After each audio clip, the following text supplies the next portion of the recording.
This is a conversation with Dr. Fadi Bardawil. He's an assistant professor of Asian and Middle Eastern Studies at Duke University, and he's the author of the book Revolution and Disenchantment, Arab Marxism and the Binds of Emancipation. I wanted to have this conversation with Dr. Bardawil because his study of the 1960s Arab New Left, and especially the Lebanese New Left of that period, evoked curious comparisons to what protesters in Lebanon are having to face today as well. The experience of the Lebanese New Left offers insights into how intellectuals struggled with the questions of theory and practice, and of how to transform societies despite all their contradictions. As you'll hear in this conversation, Dr. Bardawil, who is of the Civil War generation, is very much in conversation himself with the generation that came before his. At the same time, and for different reasons, I, as someone from the post-war generation, am in conversation with the war generation through Dr. Bardawil. As such, we managed, hopefully successfully, to have 3 generations of Lebanese briefly conversing with one another. As usual, you can follow the podcast on Twitter at FariDesTimes and on Instagram at TheFariDesTimes, and you can also support it on Patreon or on buymeacoffee.com, the links which are in the description. Thank you for your time.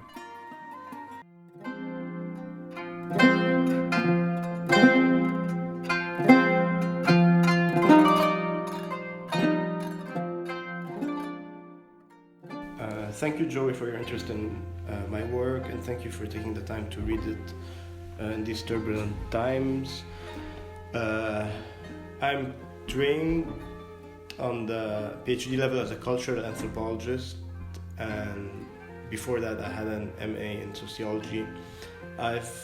For a long time now, around 2 decades, I've been interested in one main theme, which is basically the relationship of cultural production to political practice and political engagement. Around 20 years ago, I started this research project, and it ended up in an MA thesis in the sociology department at the American University of Beirut, which traced the trajectory of the communist Lebanese musician and playwright Ziad Rahbani in his relationship to the Rahbani's inheritance as a heir to Fairuz and Asr Rahbani, and in relationship to the other politically committed leftist musicians who were around at the time. The most well-known ones that you may recognize are people like Khaled al-Habr, Marcel Khalifi, Ahmed Qabour, and some other people who were big then but not so much, no longer now, Al-Kawras al-Shabi, etc. And the idea then, which I pursued later on, was to try and think the different mediations and relationships between, again, as I mentioned, political engagement and practice and fields of cultural production. My PhD is in cultural anthropology. I continued pursuing this idea, but I moved from an understanding of culture in its relationship to aesthetics, which is what was my project in the MA thesis, focusing on plays and music and radio shows, and moved towards interrogating the relationship of theoretical production to political practice. Roughly speaking, since my sort of PhD work, I have been working in a triangle which consists of intellectual history, political anthropology, and critical theory. So my work is sort of located in the parameter of these three traditions, because part of my interest is literally in how can we rethink contemporary Arab thought, but also how can we think of contemporary Arab thought, and I will say more about that later, in its relationship to being embedded in certain political parties and political practices. And the question of critical theory comes into the foreground because I'm interested in how can we develop a critical theory of power in our societies, one that takes the specificity of the multiplicity of logics of power into being. And what I mean by critical theory is not only the strand of theory that was produced by the Frankfurt schools, such as Adorno and Horkheimer, and people in their orbit, such as Walter Benjamin. But I include in that the tradition of post-colonial theory, and namely the tradition I sort of work with and think about is mainly the Indian subaltern studies tradition, as well as the tremendous work inaugurated by the work of Talal Asad, and in Talal Asad's wake, Edward Said. Okay, thanks for that introduction. So to start with a contextualization of the topic of our discussion, would you mind explaining a bit why you felt it important to go back to the 1960s to excavate the lost archives of what you called, or what is called, I think, the Lebanese New Left? Sure. I mean, this project, like all other projects, sort of takes shape as you stumble through different pieces of material, and the end product does not basically resemble what you started with. I started with an interest in thinking about the ideological, what I then called the sort of like ideological movement of former 1960s leftists into more liberal positions, particularly in the wake of the invasion of Iraq in 2003, when the Arab press was talking about sort of using a catch-all categories to refer to some journalists, thinkers, public intellectuals as Arab liberals, liberaliyun Arab. So, and a lot of these Arab liberals, so to speak, that were basically part of the sort of conversations then had leftist backgrounds. But then as I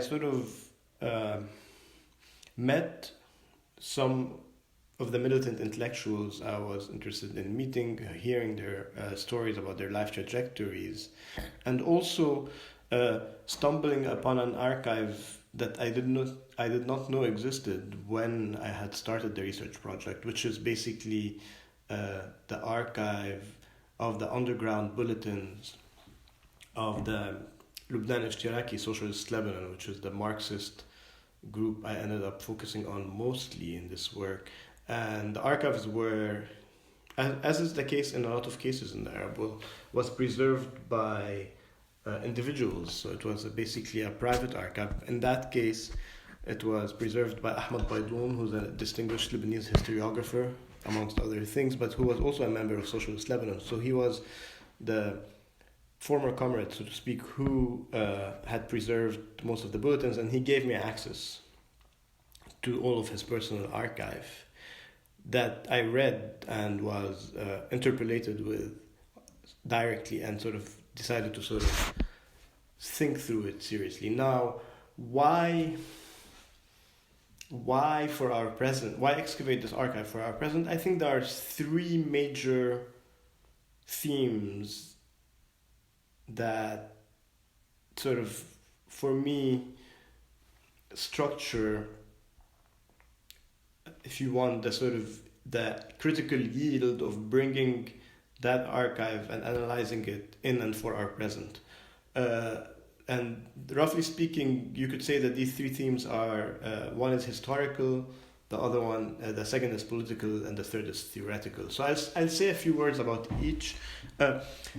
Historically, I think that 1960s generation is a fascinating generation in its own right, particularly in the Arab world. We're thinking about people who were roughly born between the late 30s and the mid 40s. So they were around 6, 7, 10 years old when the Palestinian Nakba took place in 1948. They were in their early teens or around 10 years old when the Egyptian Revolution happened, and when Nasser basically took power in its wake. So it's a story of a generation that really lived through successive seismic transformations of our modern Arab history, in a time which was very, very much ideologically saturated. So you can think about the sort of dialectic of political hope and disenchantment as defeats they've lived through. So think about, sort of opening up your eyes to the world. And we're talking really, we're not talking about sort of like ideas, but we're talking about experiences. So many of these intellectuals I've interviewed sort of say that their first childhood memories are of Palestinian refugees sort of arriving in Beirut in 1948 when they were like, 8 years old, 10 years old, and seeing the refugees, like, and sort of basically collecting, going from neighborhood to neighborhood with bags and sort of collecting some donations for them, such as food, batteries, blankets, etc. So we're talking really about a somatic,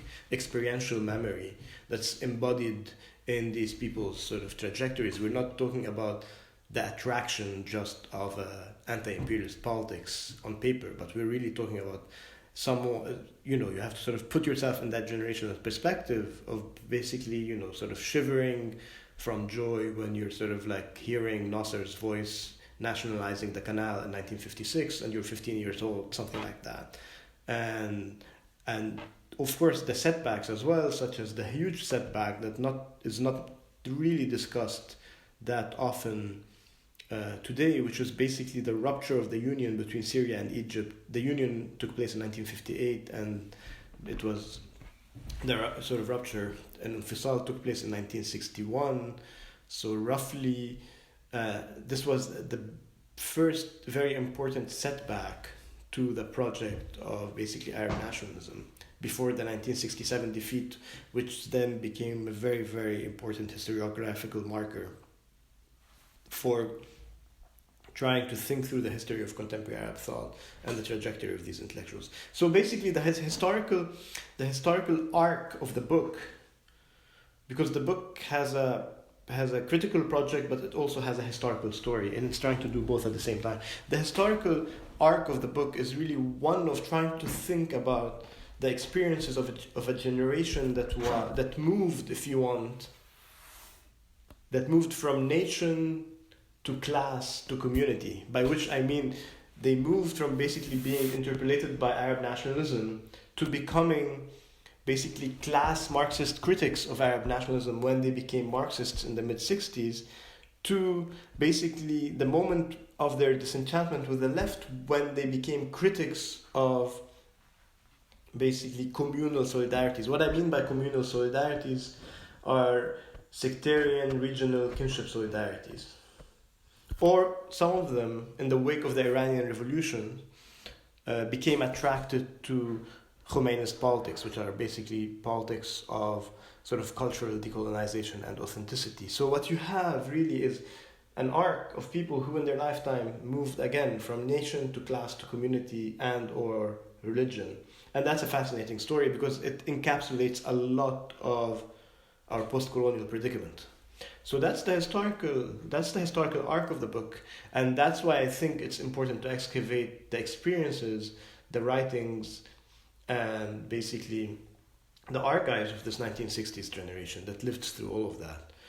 For someone like me who's born in the first years of the Lebanese civil wars in the wake of 1975, you could imagine that it was a very, very different time to be born into and to be raised into, especially in terms of sort of like political hopes and the sort of thinking about open horizons and revolutionary horizons. So when you're 10 years old in 1985 or something around that, it's very different than being 10 years old in the mid-50s. In terms of political hope and thinking about how that structures your generational location. Politically, I think it's important on many levels. One of them, because I think there are two political readings of this history that I seek to avoid, and I think are problematic in their own way. One is the melancholic reading, which is basically a reading of a history of decline, which is basically the 60s was the golden age of the left and of international solidarity and everything afterwards is a history of decline. That melancholic reading of sort of like being attached to, it's melancholic in the sense that you cannot let go of the object you're attached to, and they're basically attached to that moment in the 60s, and then everything else becomes insignificant in the present. And the sort of mirror image of this sort of golden age melancholic reading is a liberal and Islamic triumphalism. And I say liberal and Islamic triumph because both the liberal reading and the Islamic reading are triumphalists in the sense of saying, well, I mean, why go back to these leftists of the 60s? You know, obviously they were defeated, obviously they did not produce anything. From the Islamic perspective, you can say that obviously, you know, Marxism is a foreign import, and you know, you realize that foreign graft did not work in our societies. If you're liberal, you would say, I mean, look at what happened in the sort of Soviet bloc and Eastern Union. So between a complete disparaging of this experience as a full-on failure or defeat, and between a complete fetishization and melancholic attachment to it, I tried to carve a path in which we can sort of critically inherit, if you want, the dual legacy of this 1960s generation, the legacy of both revolution and disenchantment. And this became especially important for me after the first wave of Arab revolutions that were ignited into 11. Because as I was writing this book, you know, this question of revolution and disenchantment was no longer a sort of archival story, but it became literally a story of the present as we witnessed the first waves of the Arab revolutions and then the waves of counter-revolutions in their wake. And it basically occurred to me that really, in and for our political present, to think of a previous generation who had gone through this dialectic of hope and despair is very, very important as an antidote against public amnesia and as an intergenerational conversation. Now that the question of revolution has been opened up again, but in a different form. So this is the political kind of, sort of impetus behind the book. And third is the question of theory, which is basically, how do you read the archive of critical and revolutionary Arab theory? And how do you read it without over-determining it in its relationship to the West? I.e., how do you read it beyond that sort of reading that have become very normalized in the wake of Edward Said's Orientalism, which is to look at Arab intellectuals and to sort of test their discursive assumptions to see whether they're self-orientalizing, whether they're westernized thinker or they're autochthonous ones or not. How do you sort of get a sense of the project they were trying to fashion without banishing them or banishing their legitimacy by saying that they sort of like, oh, what they're doing is just reproducing colonial taxonomies or Orientalist assumptions?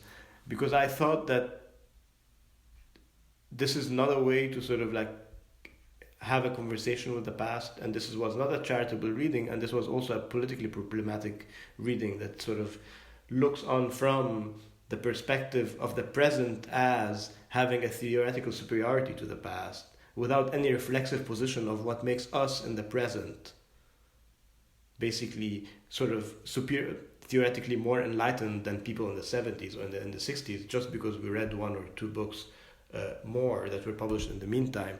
It seemed to me that there is something here that in a way is reproducing in practice a historicist logic that it's criticizing in theory, i.e. it criticizes some of these thinkers for saying that, you know, we are not modern enough. So it's a historicist critique, while their critique of them as theoretically unsophisticated or something like that reproduces this kind of sort of like lagging behind critique that they're doing. Now, why is this important? Because I think it's important for also attempting to not reinscribe the colonial divide in dealing with theory. I.e., what I mean by that is very simply, trying to think, to not reinscribe the fact that theory is only produced in the global north, and the global south either produces facts or local native informants for the factories up north that produces theory. So I wanted to also theoretically avoid that, and to actually, in a way, show that there is a complexity of this sort of like critical tradition, which was a very transversal tradition in the sense, and what I mean by transversal is that it's not interdisciplinary, it's transversality, i.e. these thinkers were not thinking about how do we put cultural studies in conversation with history, but rather they were thinking, if our present, if these are the questions we're interested in our present, what should we read? So you could read Bourdieu, you could read Ibn Khaldun, you could read Lacan, you could read Fanon. But the question is that the readings were geared towards an intervention in the present, not towards an academic exercise in bringing disciplines together.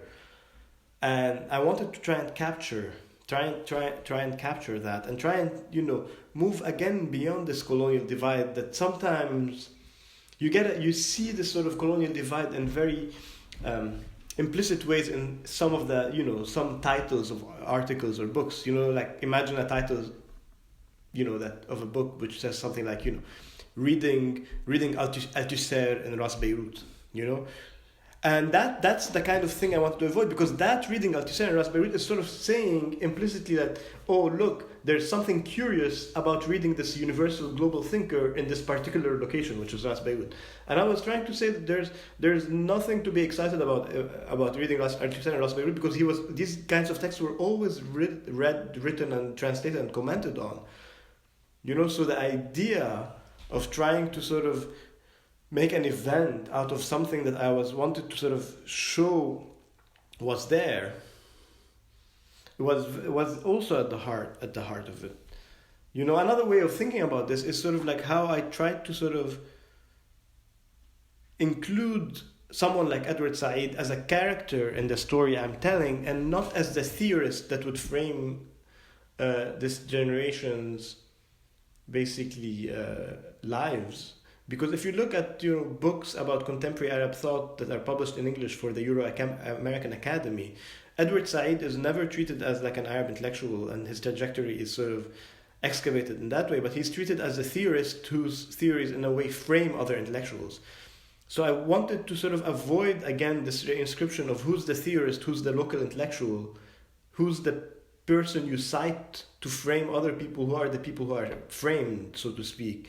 Especially that historically this was not accurate. Edward Said was in conversation with and friends at some point with some of these intellectuals that I sort of discussed in the book, such as Sadiq al-Azam or Fawaz Trabulsi, who ended up being also a good friend of his, and also his translator into Arabic.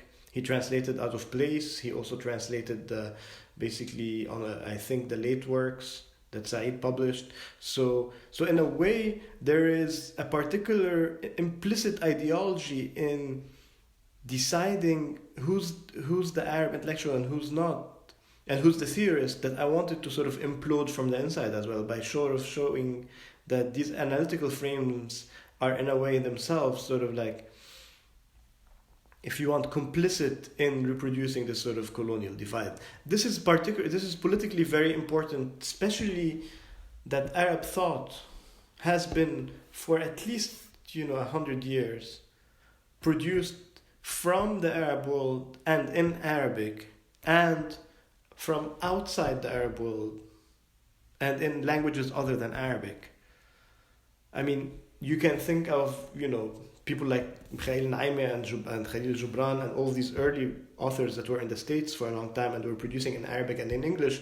But you should also could think about the Palestinian diaspora after 48, and then the Lebanese diaspora, and then more recently the Syrian diaspora after the Syrian Revolution in 2011. So in a way, Arab thought itself is at times exilic, at times diasporic, at times produced from home. So there's a way in which we should, I was trying to think through this question of multiplicity of languages and multiplicity of places without sort of like the pitfalls that I tried to describe. That was a very long I think, answer to your question. But I think these are the headings I'm working with: the question of history, the question of politics, and the question of theory.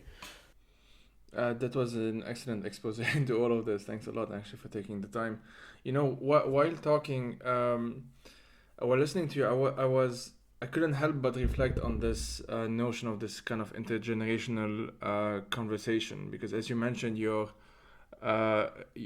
excavating the works of a previous generation, and I'm sitting here as the person from the next generation, the post-war generation, being born right after the war ended, and I just couldn't help. That's why, like, there is this question I'm gonna ask you now. I just couldn't help but think of, like, I read the book and I absolutely loved it, like, genuinely. And it's one of those books that I feel like I'll definitely revisit in the near future as well.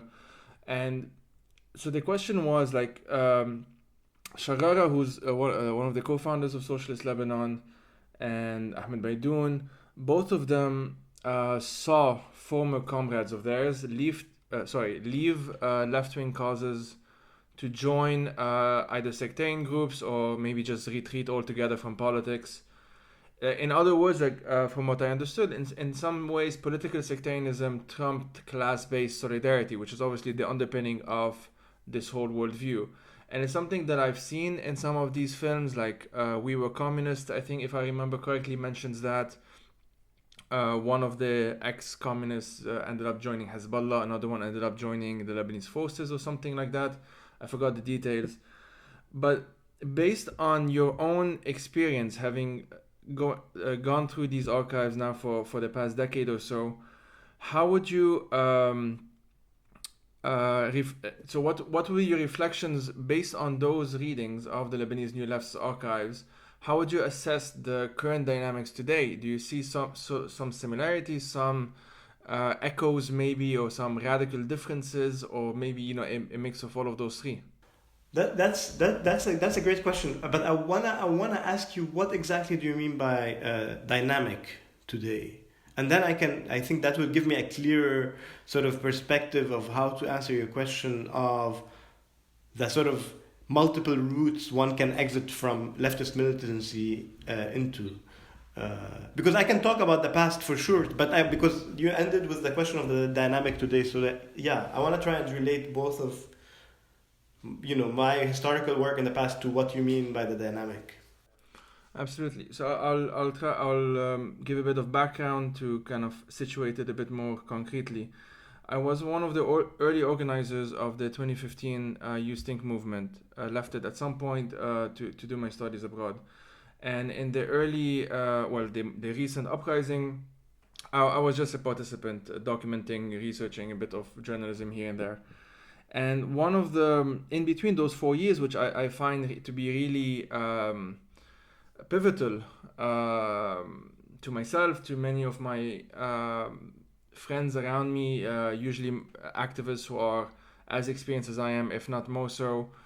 And there's always this dynamic, this tension that I feel we haven't, or we have this unease when it comes to sectarianism. We don't fully understand, or we don't fully know, if you want, what to do with it. It's kind of like the elephant in the room most of the time. With the 2019 uprisings, it's the first time that I know of that, or it did happen before 2015, we did see it, even 2011, 2012, we did see a bit of it, but 2019 was really, so October 2019 was really the point where, for me anyway, it's the first time that I saw so many people so openly and so confidently chant stuff like Sha'bi Yurid Isqat al-Nizam or Kullun Yani Kullun, so the people want the downfall of the regime, or all of them means all of them, and have explicit anti-sectarian messaging, like very, very explicit anti-sectarian messaging. And even with that explicit anti-sectarian messaging, we immediately started seeing within the first month, I mean, in addition to the attacks obviously by sectarian party supporters, or whatever we want to call them, in addition to all of that, within, after a month or so, by November, I would usually started after November 22nd, so Independence Day, we started seeing a sort of a, how would I describe it? we became a bit more afraid or a bit more timid when it comes to openly calling these people by name. So the warlords, the sectarian oligarchs, and so on, because we felt that, and I'm saying this as an interpretation, other people might have a different interpretation, of course. But from where I was standing, we sort of started feeling, maybe subconsciously, that we are alienating too many people now because we are attacking these people. So naming Nasrallah, naming Birya, naming Jaja, and so on and so on. And when I was reading your book, I couldn't help but see some parallels. And again, very limited, different times, obviously very different context. There are certain shocks that are not the same. So the Nakba isn't the same as the dissolution of the union between Egypt and Syria, and isn't the same as 67, isn't the same as the Civil War. And for the same reasons, it isn't the same as the 2011 uprisings, obviously. But the shock for me, as someone who is both Lebanese, part Palestinian, and who has, more importantly, followed Syria much more closer than any of the other countries in the region, recently anyway, there was always in the back of my mind this kind of feeling that, how do I describe this? That history is, that's a wrong way of putting it. That we are being overwhelmed by structures, by ideologies, by ways of being, by ways of interpreting the world, all of these things combined. And we, the new ones, the new generation, haven't really had much time to either learn from the previous generation's mistakes, because mainly we don't know them, we haven't read about them most of the time. Some have, but most haven't, and so on and so forth. So this is a background a bit of where I'm coming from with this, and what my positionality with this would be, as someone who grew up in post-war Lebanon, now is studying post-war Lebanon, which inevitably obviously includes the war itself, a bit of the pre-war, but not as much. And there's this sinking feeling, in a sense, that you're digging the archives of the 1960s, as someone who was of the 1970s and 1980s generation. And here I am of the 1990s and early 2000s generation reading that book. And it just feels like at some point, like there's a bit of a circular motion happening, if that makes sense. Did I make sense in terms of the contextualization? Yeah, thank you so much. Thank you so much, Joey. This is very, very, very, very helpful. I hear exactly what you're trying to get at. As you mentioned, it is a huge question, and it is, in a way, an elephant in the room.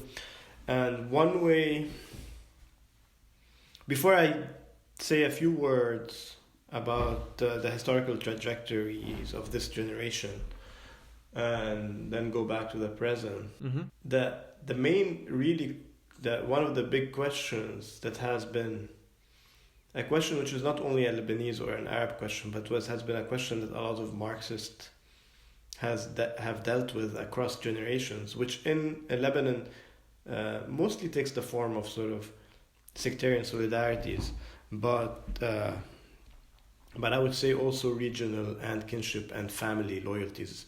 The sort of focus on just sectarianism, I think, occludes, in a way, other infranational solidarities and loyalties. Is the question of what is the status of attachments that are not considered to be emancipatory attachments in a revolutionary project? i.e., what is the status of, in the Marxist tradition, this took the form of nationalism, nationalism versus class solidarities. In our sort of Lebanese case, most of the time it's the question of sectarianism. But and this generation tried to deal with it in very different ways. The idea is it possible to have, for example, a political project that is not predicated on sort of assuming that everyone that is part of this project is going to be secular? i.e., you see, because there's as you mentioned, from an activist's perspective, the dilemma is very, very transient, which is, if you want to interpolate the largest number of people possible into the political program that you are advocating, where are the lines you draw between accommodating certain subjectivities and certain attachments and certain solidarities, and where do you say, I can no longer accommodate these attachments, subjectivities, solidarities, because if I do, they're gonna overtake my project. Do you get what I'm trying to say? Yeah, absolutely. So it's always a very, which is why the last part of this book is really about thinking about Ibn Khaldun and Gramsci, because it is really a question that sort of like, you can think with through the question of Gramsci. How can you create a counter hegemony to the hegemony that's basically the system is putting forward? And how can you, in doing that, not come across as being someone who's sort of disrespectful of particular forms of attachments that people have? Because what do we mean by sectarianism is a very, very fraught question. Do we mean as some kind of belonging into a community that sort of like fashions people's subjectivities? Do we mean by it a certain political identity? Do we mean by it participating in a clientelistic system? These are not all the same. Sometimes they map onto each other, but sometimes they don't. And the question of subjectivity is mostly should be thought through as not as an on-off switch, i.e. like a on-secular or like on-sectarian switch, but rather as a question of a spectrum and potentialities that are basically can be activated in one way or another. Like the question of hegemony. And this is something that we saw very, very clearly in October, in the sort of like in the trajectory that unfolded starting October 17th, 2019. The fact that you can have people change, and then you can also have people regress if you want to think about it in the other direction. So the question is very, very difficult to deal with. That the generation I dealt with, in order to become part of these Marxist groups, these militant intellectuals and militants had to leave their initial communities, i.e. had to leave the political parties that were hegemonic in their own political communities. So they had to say, let's say if they are Christian from, Mount Lebanon, they would have to say, okay, I am not joining the Phalangists, I am not joining the Ahrar, I am not joining any of these parties, I'm joining, let's say, the Lebanese Communist Party or the Organization of Communist Action Lebanon. Now, so after some of these militants ended up joining their communities back. Some of them ended up sort of like, which is not the same thing, ended up converting ideologically to an Islamist position. And for some of these people, it entailed a personal religious conversion. People like Roger Assaf, for example, the famous, basically, playwright. So in a way, there are different trajectories that people have. Sometimes they move back to the folds of the communities that they had left for a secular ideological project. Sometimes they move from one ideological project to another. But the question of basically, the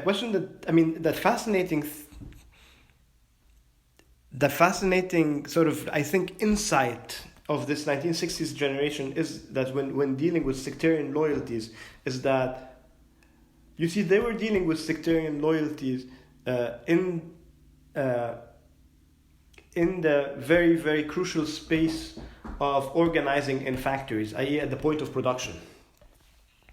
And there, the crucial insight they developed is that these form of solidarities are very malleable, that basically you could sort of marshal them for the workers' interests, but also they could be marshaled against the workers' interests.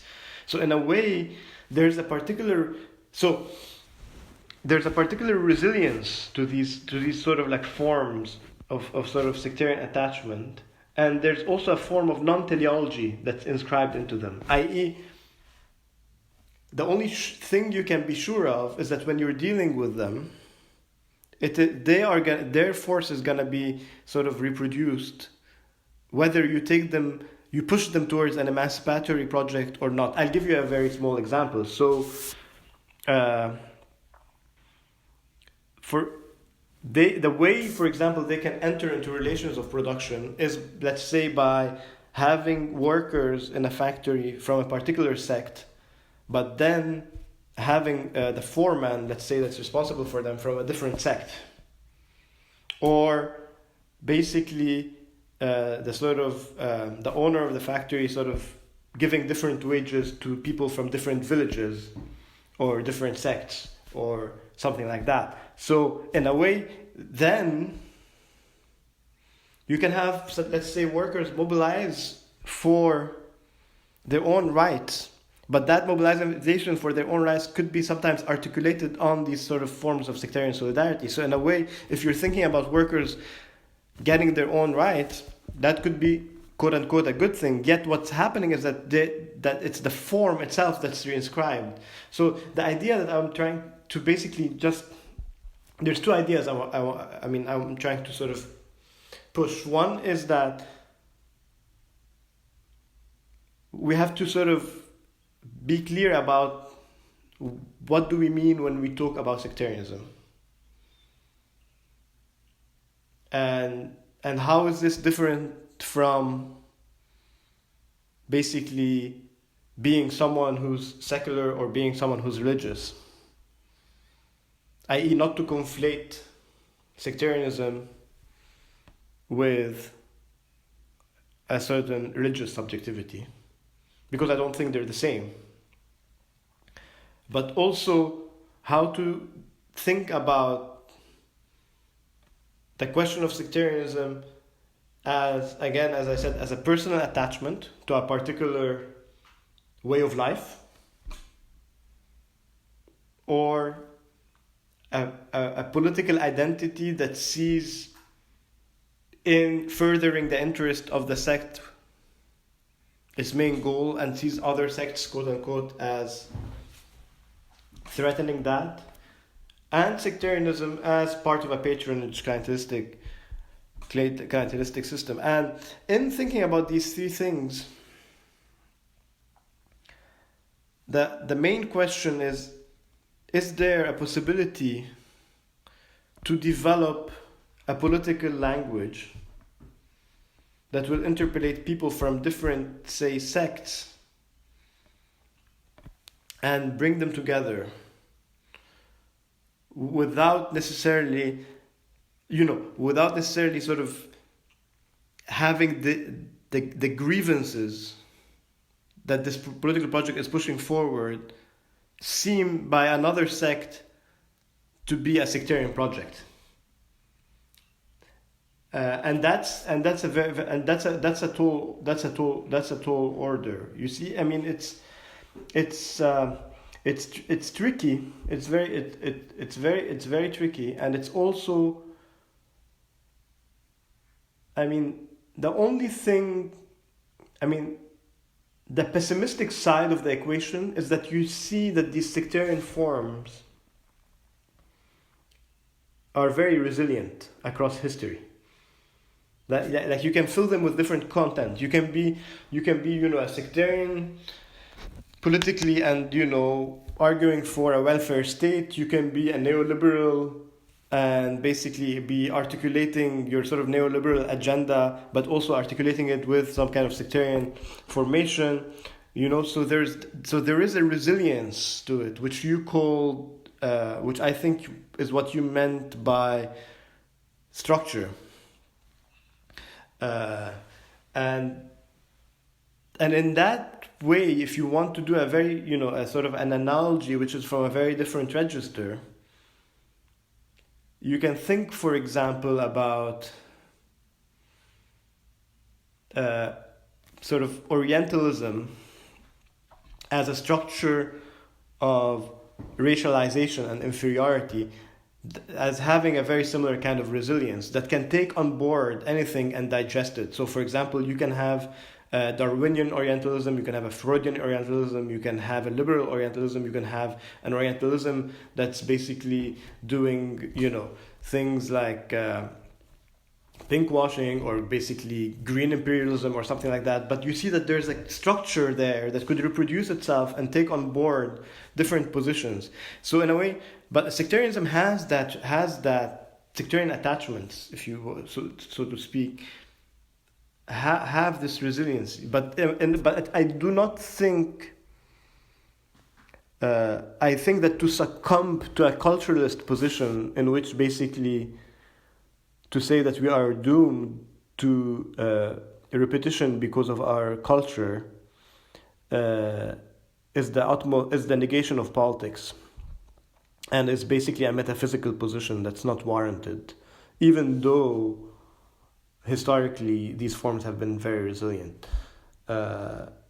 It's just basically saying that there is no end in sight to try and think of a political sort of project that is no longer, that would basically not be divided according to these lines, and that would not lead into the kind of form of violence that sometimes these divisions lead to in terms of communal civil strife.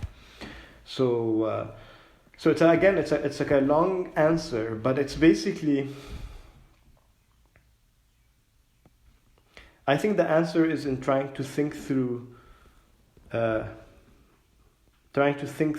different forms of political practice, by which I mean that I don't think a better theory will save us, but I think maybe a theory that sort of like comes out of thinking about political practice and trying things out is, in a very dialectical way, would be something which would be helpful. But I do.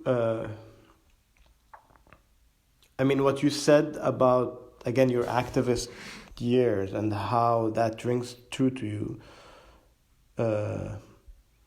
rings true to me as well, as someone from a different generation who in the 90s were, as part of generations of students in universities, were interested in thinking the question of the left and thinking about having a conversation with different generations, but also people from different sects and from different regions, so that you do not end up reproducing the sort of ideological sectarian contraption where you could say something like the majority of the right would be Christian and the majority of the left would be, Muslim or something of that sort.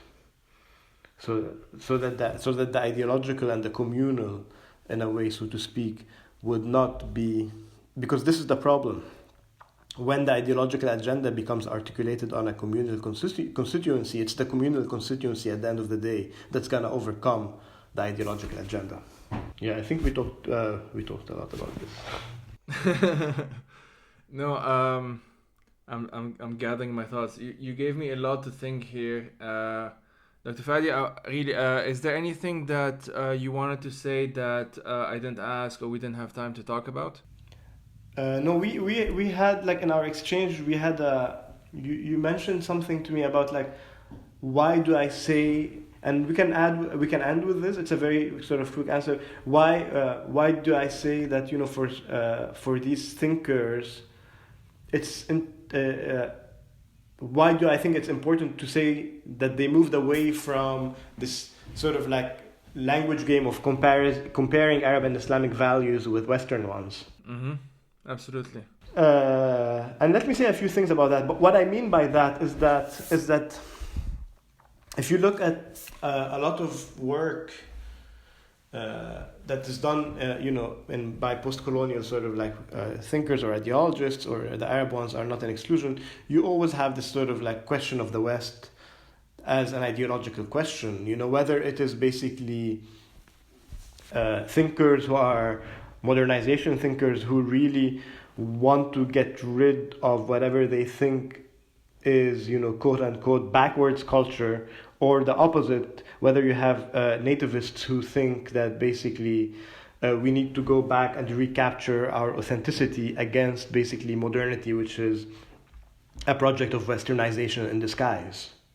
And the thinkers I'm working with, I think we're not operating on this ideological register of us versus them, authenticity versus modernity, our values, their values,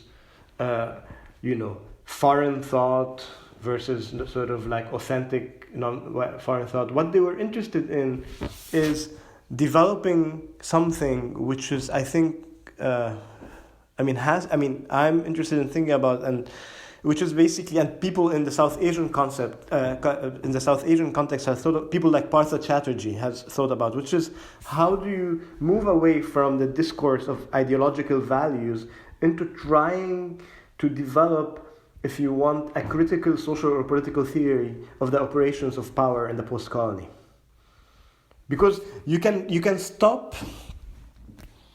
You can either play the ideological game and say, our values, their values, etc., or you can basically play the kind of epistemology critique of Orientalist discourses game, whereby you say, well, this theory is Eurocentric and it cannot understand, basically our societies, our politics, etc. But I think that's first, it's a very boring game. And second, it's not, because it's been done and it's very easy. It doesn't take much sort of critical thought to come up with it. You just put the sort of thing into the machine and it comes out directly. I think the more interesting question is, after you do this negative critical labor of saying Western, so to speak, or whatever, universalist social or political theory is not one that adequately can sort of conceptually apprehend the realities we're living from. Fine, okay, that's the negative move. Then the positive one is, can we develop a critical idiom of the operations of power in our societies? And why do I say power? Because I want to move away from basically culture. And I want to basically get a sense of, can we develop conceptual tools that adequately diagnose the multiplicity of the operations of power in our societies? And this is why I say, they're trying to think about for example, in Wadah Sharara's attempt to think the logics of subjugation that are at the heart of communal sort of like civil wars, ones which are at the opposite of Gramscian hegemony, because you do not seek to win over your enemy ideologically. You just seek to either subjugate them or destroy them. You don't want to convert them. You're not interested in reforming their subjectivity. You're just interested in having their leader, whoever their leader is, be subjugated to you. But how the leader himself deals with his or her, subject, it's up to them.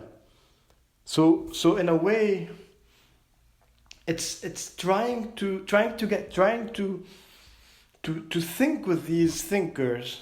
It's not necessarily to adopt their theories and to say this is the theory we need now, but it's to actually try and move away from these two registers I outlined in the beginning. One is the register of ideology and value, the West and us. And the second one is the register of, basically another register of the West and us, which is basically how Western theory does not work. The question is, yes, if it does not work, then, what works? Or can we try and develop something that works? And that's, I think, that's one thing I wanted to sort of to mention. Thank you, really very much. This has been a very, very interesting conversation. I'm going to reread the book very soon after this conversation. And I definitely urge everyone to do so. And I will link it in the description and in the show notes as well. Fadi, thank you a lot for your time. Thank you, Joey. Thanks again for your interest and for reading the book and for thinking about these questions intergenerationally. That makes 3 generations of people thinking about them. Thanks so much. My pleasure.